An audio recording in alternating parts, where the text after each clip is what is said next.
Hey YouTube, what's going on? With another unboxing for you guys today. Today I'm unboxing the i5 4670K. It's for a family member's build, so I thought I'd let you guys see it. Get my knife out real quick.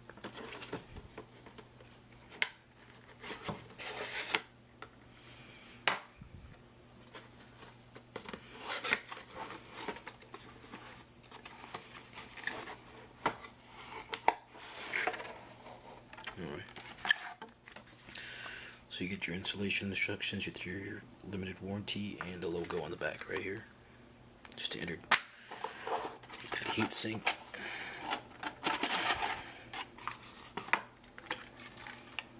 Get your heat sink, basic stock heat sink. Don't use them. I actually plan to use this sucker right here. The Eve. Not Evo, sorry, Plus. Hyper 212 Plus. Alright.